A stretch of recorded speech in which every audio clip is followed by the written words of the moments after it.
So ఇప్పుడు మీరు 2011లో కదా మ్యారేజ్ చేసుకుందామని అన్నారు. సో దాని నుంచి బయటకు వచ్చిన తర్వాతనే మ్యారేజ్ చేసుకున్నాను. అంటే 2007 అని చెప్పాను కదండి.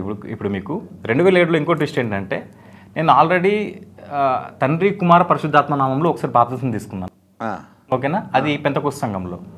దాంట్లో దయ్యాలు ఆత్మలు అయ్యి అన్నీ ఉంటాయి. ఓ అయితే నాకు పరిశుద్ధాత్ముడు పూనేవాడు అనమాట. అప్పుడు పూనేవాడు బాగా పూటేంట. బాగా అంటే మామూలుగా కాదు. నేను ఎక్కడెక్కడ గోల్డ్ కట్ చేసుకొని నేను పడేస్తాను, అక్కడ ప్రళయం వస్తుందని నాకు పరిశుద్ధాత్ముడు చెప్పాడు. అప్పుడు నేను నిజంగా నాకు పరిశుద్ధాత్ముడు చెప్పి నువ్వు ఈ రోజు ఇక్కడికి వెళ్ళి నువ్వు గోల్డ్ కట్ చేసుకొని అక్కడ పడే అంటే వెళ్ళి పడేసేవాడిని. ఒకరోజు బాసర్ దగ్గరికి వెళ్ళి ఆ గంగ నది ఉంది కదా, అక్కడ మళ్ళీ బాసర పైన గుట్ట పైన ఉంటుంది కదా, అంటే ఒక అమ్మవారు ఉంటుంది కదా, అక్కడ కూడా చల్లేసారనే గోరులో అంటే అక్కడ కూడా చల్లేసేవాడిని. ఒకసారి ఏంటంటే ఒక అమ్మాయి నన్ను ప్రేమించింది అనమాట. తను నాకన్నా పెద్దది. తనని కూడా ఒకసారి గోదావరి నది తీసుకెళ్ళమంటే తీసుకెళ్ళా. సో అప్పుడు నా పరిశుద్ధాత్ముడు చెప్పాడు, నేను చేసేవాడిని. బాగా చెప్పాడు. ఈ అమ్మాయిని చేసుకోమని ఏ ఆత్మ చెప్పింది? అంటే ఈఎంఐ రావాలని అంటే ఇంకా ఆ చాప్టర్ క్లోజ్ కావాలి కదా. అది క్లోజ్ కావాలి కదా. అయితే ఈ విధంగా ఉన్న నాకు అసలు దీంట్లో దరిద్రాలు చాలా ఉన్నాయి. ఇప్పుడు జస్ట్ మీకు క్షుణ్ణంగా చెప్పేస్తున్నాను, అయిపోయింది. అయితే తర్వాత ఏంటంటే క్రీస్ సంఘం వాళ్ళు కలిశారు నన్ను. క్రీస్ సంఘం వాళ్ళు కలిసి, నరేష్ నువ్వు బైబిల్ చదవలేదు, ఇన్ని రోజులు నువ్వు పాస్టర్ల మాటను నమ్మావు, అసలు పరిశుద్ధాత్ముడు లేదు ఏం లేదు, నిజం చెప్పాలి అని అంటే ఈ బైబిలే పరిశుద్ధాత్ముడు, సో నువ్వు బైబిల్ చదువు అనంటే సో బైబిల్ చదవడం స్టార్ట్ చేశాను. ఒక చిన్న బైబిల్ ఏమో ఒక ట్రైలర్ లాగా అనిపించింది, పెద్ద బైబిల్ ఏమో సినిమా లాగా, ఒక పెద్ద రాడ్డింగ్. చిన్న బైబిల్ ఫ్రీగా ఇస్తారు, దాంట్లో కొన్ని మాటలు మంచిగా అనిపిస్తాయి. కానీ పెద్ద బైబిల్ చదివిన తర్వాత ఎన్నో డౌట్స్ వస్తాయి. సో నాకు ఒక్కొక్క డౌట్ వస్తే ఆ డౌట్స్ నేను పాస్టర్స్కి అడిగేవాడిని.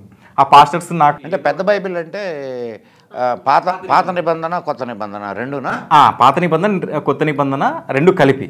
ఇప్పుడు ట్రైలర్ ఫ్రీగా చూపిస్తారు. అవునా? ట్రైలర్ అనేది ఫ్రీ. సినిమాకి మాత్రం ఏం చేయాలి? డబ్బులు తీసుకోవాలి కదా. డబ్బులు చార్జబుల్. సో అలాగే చిన్న బైబిల్ మనకు ఫ్రీగా ఇచ్చి పెద్ద బైబిల్కి 1000 నుంచి 1500 రూపాయలు అప్పట్లోనే తీసుకునేవాళ్ళు. ఇప్పుడు ఎంత ఉందో నాకు తెలియదు.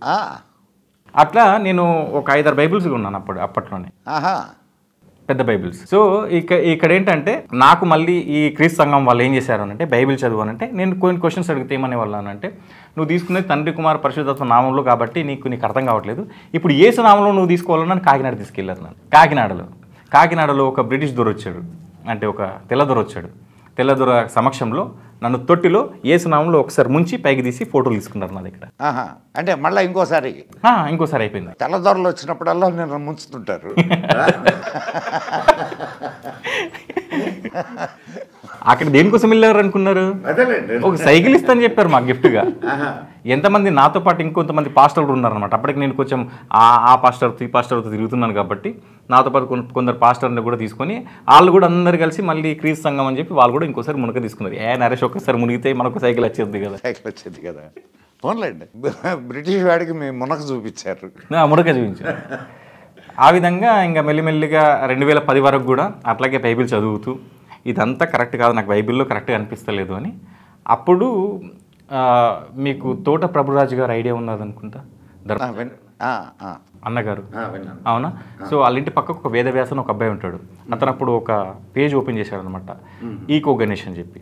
దాంట్లో సైంటిఫిక్గా అమ్మవారు ఏంటి, లేదంటే గణపతి పండుగ ఎందుకు చేసుకుంటున్నాం, మనం బతుకమ్మ పండుగ ఎందుకు చేసుకుంటున్నాం. అప్పుడు నాకు ఎక్కడ దొరకాలో ఎక్కడ వెతకాలో నాకు అంటే అసలు ఎక్కడ వెతకాలో నాకు తెలియక ఫేస్బుక్లో వెతికా. సో ఆ పేజెస్ వచ్చి చదువుతున్నా మెల్లిమెల్లిగా నా దాంట్లో ఒక సందేహ నివృత్తి అంటారు కదా, అది జరుగుతూ ఉంది. దాని తర్వాత అతను నంబర్ తీసుకున్నా, అతను నాకు గైడెన్స్ చేస్తూ ఉన్నాడు. ఆ విధంగా 2010 నుంచి 2015 వరకు కూడా ఒక సెక్యులర్ హిందువుగా ఉండి 2015 నుంచి కరడుగట్టిన హిందుత్వవాదిగా తయారైపోయింది. ఓ మళ్ళా సెక్యులర్ పురుగు కూడా కరిచింది మిమ్మల్ని. క్రిస్మస్ రోజు ఖచ్చితంగా బిర్యానీ పెడతారు, లేదంటే ఒక స్పెషల్గా పాస్టర్ వస్తున్నాడంటే వెళ్ళేవాడిని. ఇంకేముంది, గుళ్ళో ఏమైనా ప్రసాదం పెడుతున్నా అంటే వెళ్ళేవాడిని, తినడానికి వెళ్ళేవాడిని. సింపుల్.